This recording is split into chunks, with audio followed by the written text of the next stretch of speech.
Assalamualaikum warahmatullahi wabarakatuh. Waalaikumsalam warahmatullahi wabarakatuh.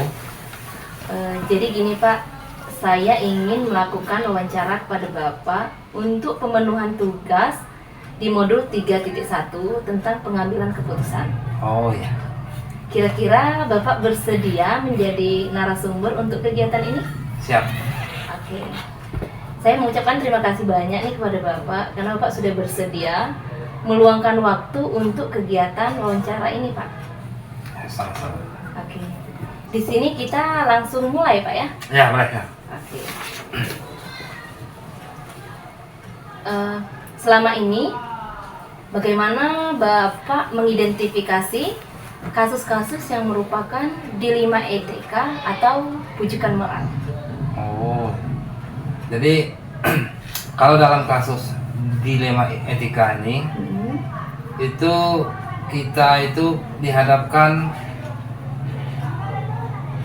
pada saat mengambil keputusan itu dengan mempertimbangkan dua hal atau lebih nilai kebajikan begitu. Namun kedua nilai tersebut saling bertentangan. Nah, itu dilema etika. Iya. Kemudian kalau yang bujukan moral itu suatu situasi di mana pengambil keputusan itu dihadapkan pada kasus benar melawan salah. Iya. Jadi seperti itulah saya mengidentifikasinya. Oke. Selanjutnya Pak, bagaimana nih Bapak menjalankan pengambilan keputusan di sekolah Bapak? Terutama untuk kasus-kasus di mana Bapak ada dua kepentingan yang sama-sama benar atau sama-sama mengandung nilai kebajikan. Oh, jadi sebelum mengambil keputusan, saya itu terlebih dahulu mempertimbangkan fakta-faktanya. Kemudian juga mempertimbangkan nilai-nilai. Nilai-nilai dari dua kepentingan yang bertentangan ini.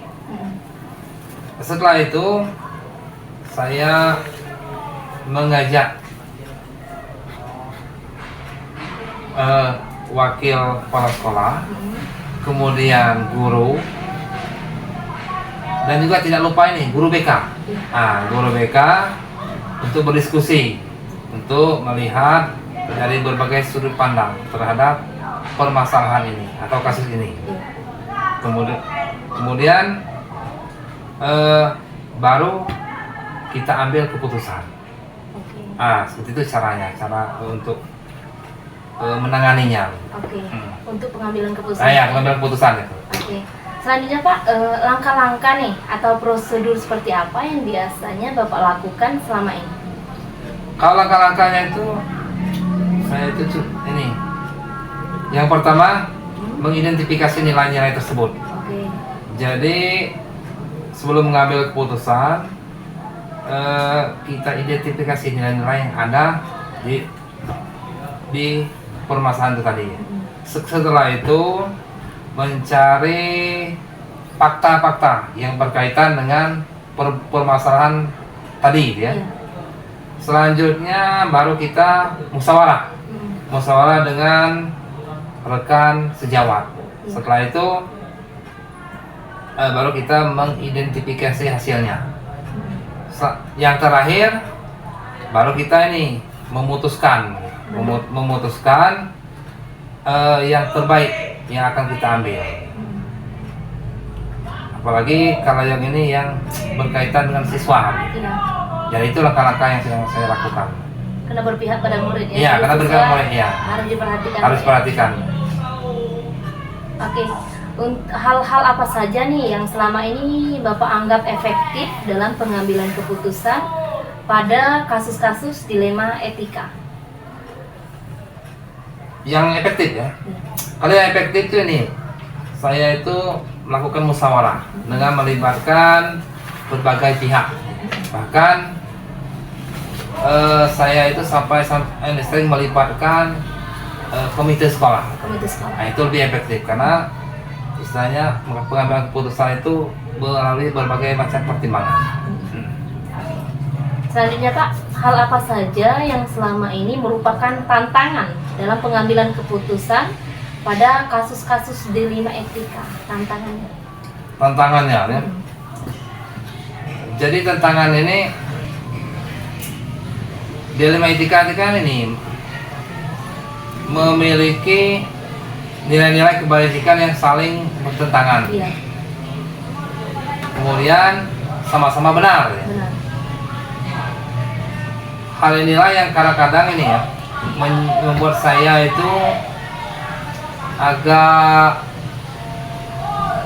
banyak pertimbangan dalam mengambil keputusan. Iya.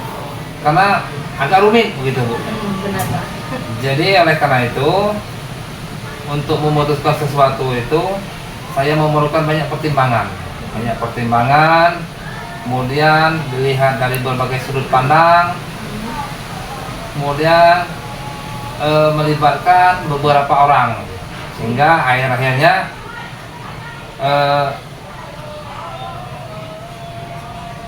baru saya ambil keputusan. Ya. Agak berat, agak rumit. Rumit Pak ya. Rumit ya. Oke, jadi Bapak memerlukan konsultasi sama guru, sama rekan sejawat juga. Iya, betul. Karena tidak bisa sendirian. Jadi dalam pengambilan keputusan itu ada beberapa langkah yang harus diperhatikan, Pak. Iya, betul. Oke, selanjutnya apakah Bapak memiliki sebuah jadwal tertentu nih Pak dalam sebuah penyelesaian kasus dilema etika? Apakah Bapak langsung menyelesaikan di tempat atau memiliki sebuah jadwal untuk menyelesaikan bentuk atau prosedur seperti apa yang Bapak jalankan? Kalau jadwal itu tidak ada. Tidak ada jadwal ya? Jadwal karena kejadian itu kan bisa berlangsung di suatu saat. Tiba-tiba. Tiba-tiba, jadi secara spontan kadang-kadang. Jadi untuk penyelesaiannya itu kadang-kadang itu memerlukan waktu. Gitu. Iya. Memerlukan waktu dan ini bisa juga untuk penyelesaiannya. Jadi karena itu tidak ada jadwal.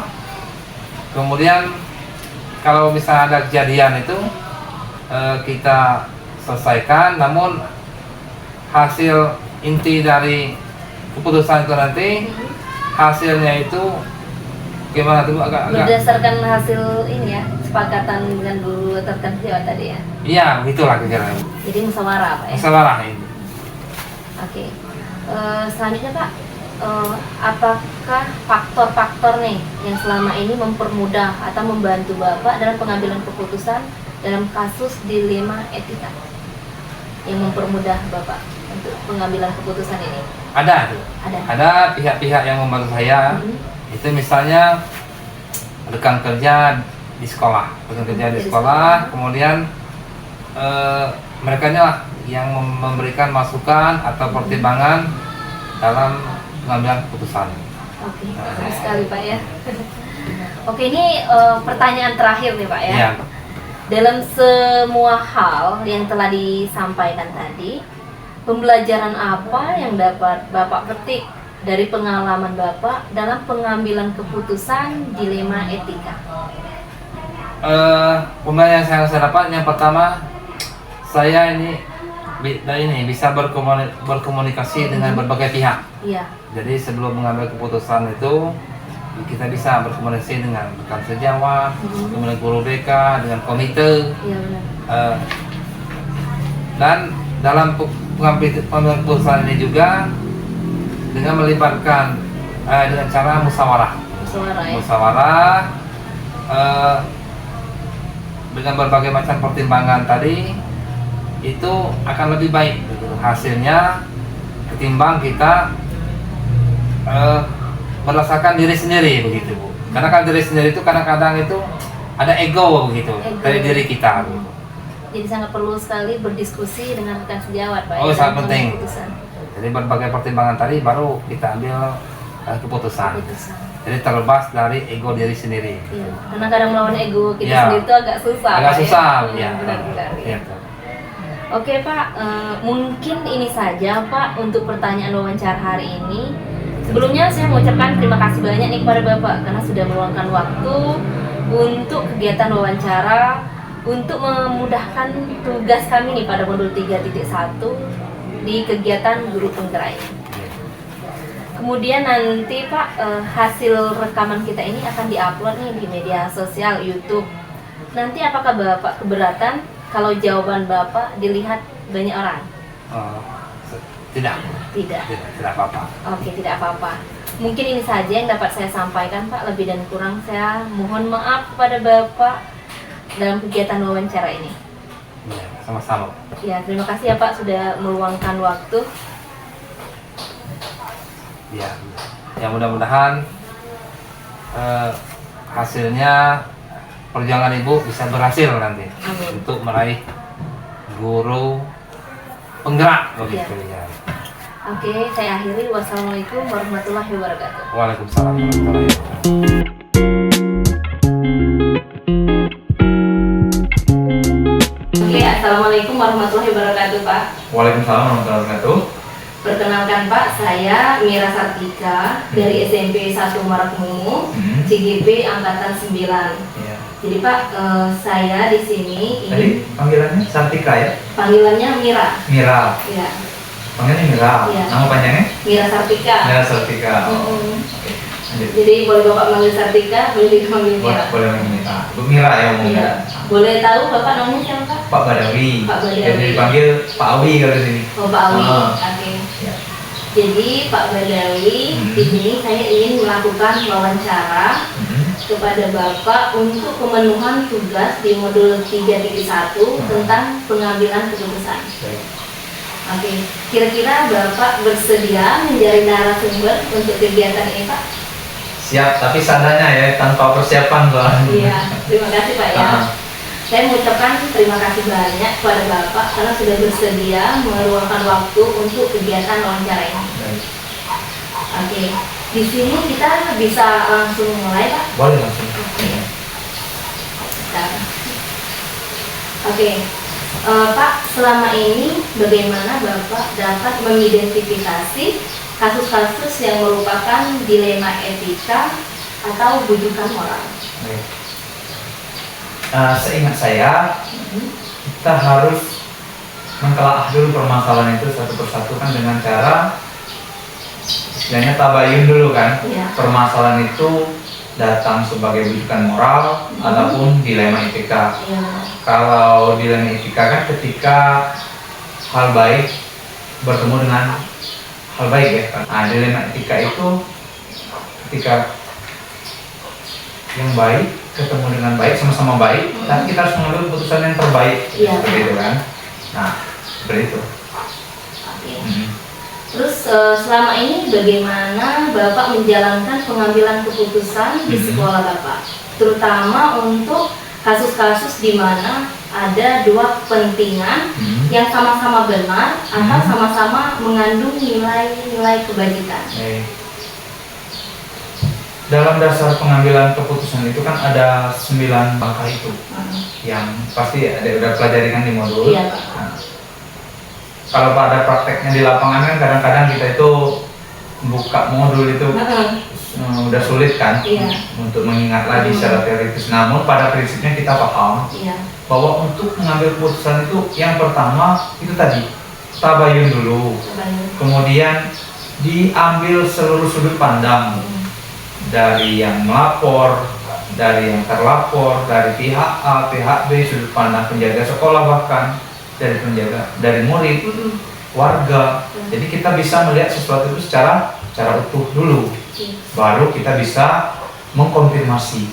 Jadi tidak asal Langsung ambil keputusan. terima ini kepentingannya seperti ini kan, kita langsung terima bahwa itulah semuanya kebenarannya. Padahal bisa jadi apa yang dia sampaikan adalah sesuatu yang dia inginkan sesuai kepentingannya. Jadi kita harus tebal telinga dulu istilahnya, jangan tipis telinga istilah orang itu kan. Iya. Itu satu untuk di lapangan. Kemudian untuk apa tadi? Selanjutnya langkah-langkah atau prosedur seperti apa yang bisa Bapak lakukan selama ini, langkah-langkahnya? Oh iya, yang pertama itu tadi merinci data di lapangannya dulu Iya. terkait permasalahannya itu, baik dari sisi kebenaran ataupun sisi hukum. Kita lihat dulu kan dari hukum, misalnya ya saya Iya. lebih enak menganalogikan. Misalnya ada orang yang jarak tempuhnya itu jauh kan, Iya. dari sekolah ke rumah, misalnya seperti Pak Mirwan itu dari Pagar Alam ke sini, langsung ke contoh kasusnya Iya, misalnya. jauh ya. Jauh, dia beralasan dia tidak bisa datang selalu tepat waktu, ya kan? Iya. Sementara guru-guru di sini kan ada yang selalu tepat waktu Iya. kan? Semuanya memiliki alasan yang sama-sama baik, ya kan? Benar. Tidak ada yang buruk kan? Yang satu ingin orang itu tepat waktu kan, karena jarak tempuhnya dekat, orang sini asli, dan terjadilah permasalahan di sini. Jadi dilema. Iya kan? Ada kecemburuan sosial juga kan? Nah, bagaimana kita mengambil keputusan? Itu tadi, ya kan? Dasar hukumnya dulu. Iya. Boleh tidak seorang guru itu datang terlambat, ya kan? Dasar hukum yang kita lihat dulu. Jangan sambil kita ambil keputusan karena supaya cuma senang. Iya. Dasar hukum yang bisa membuat seseorang baik terdampak nanti ke depannya kan? Entah dia dipanggil Diknas, bisa dia juga bisa ada cair sertifikasi karena kelakuan kurang baik di sekolah, bisa jadi seperti itu kan? Iya. Namanya penilaian kinerja. Nah, jadi untuk mengambil keputusan yang tepat itu dari segi hukum, kemudian dari sisi dasar, ada 3 dasar kalau nggak salah ya, Iya. kemanusiaan, Kemanusiaan.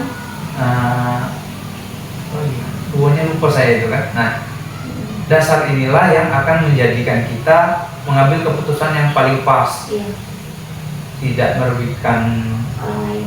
orang lain, membuat sekolah semakin kondusif, namun juga manusiawi seperti itu Iya. kan.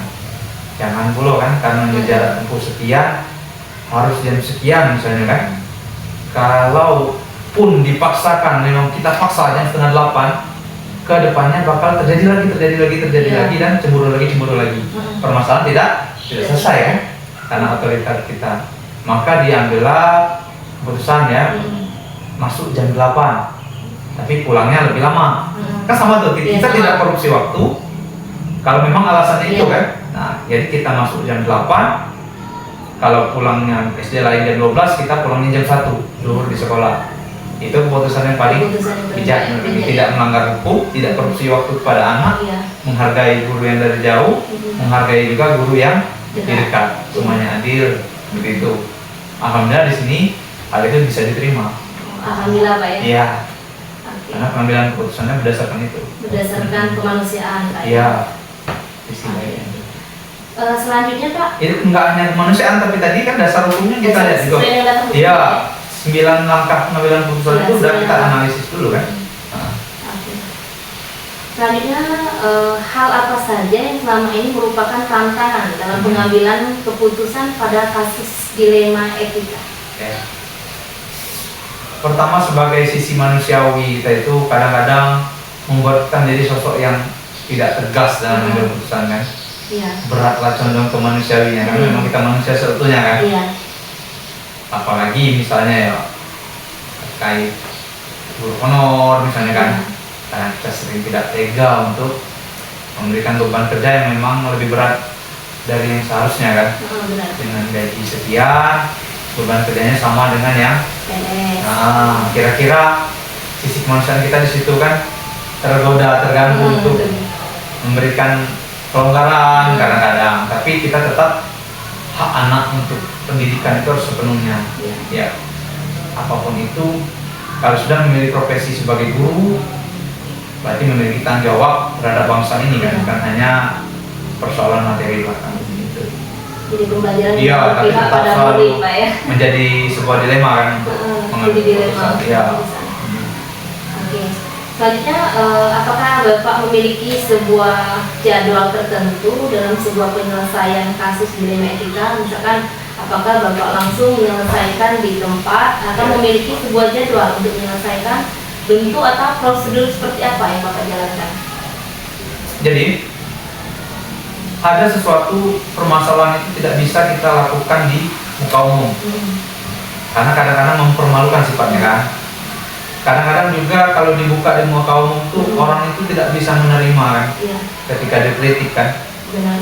Kalau kata Ali bin Abi Thalib itu, kalau seseorang menasihatimu di muka umum, sesungguhnya dia tidak menasihatimu, tapi dia mempermalukanmu. Iya. Jadi jangan asal ambil keputusan di muka umum. Di muka umum aja. Nah seperti ini kan, Iya.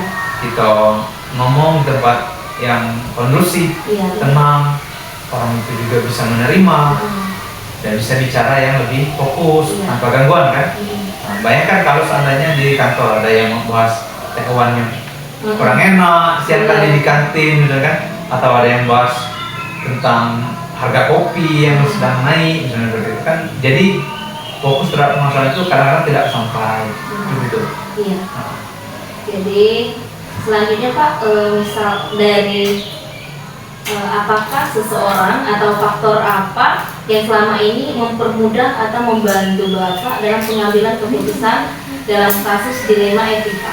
ya.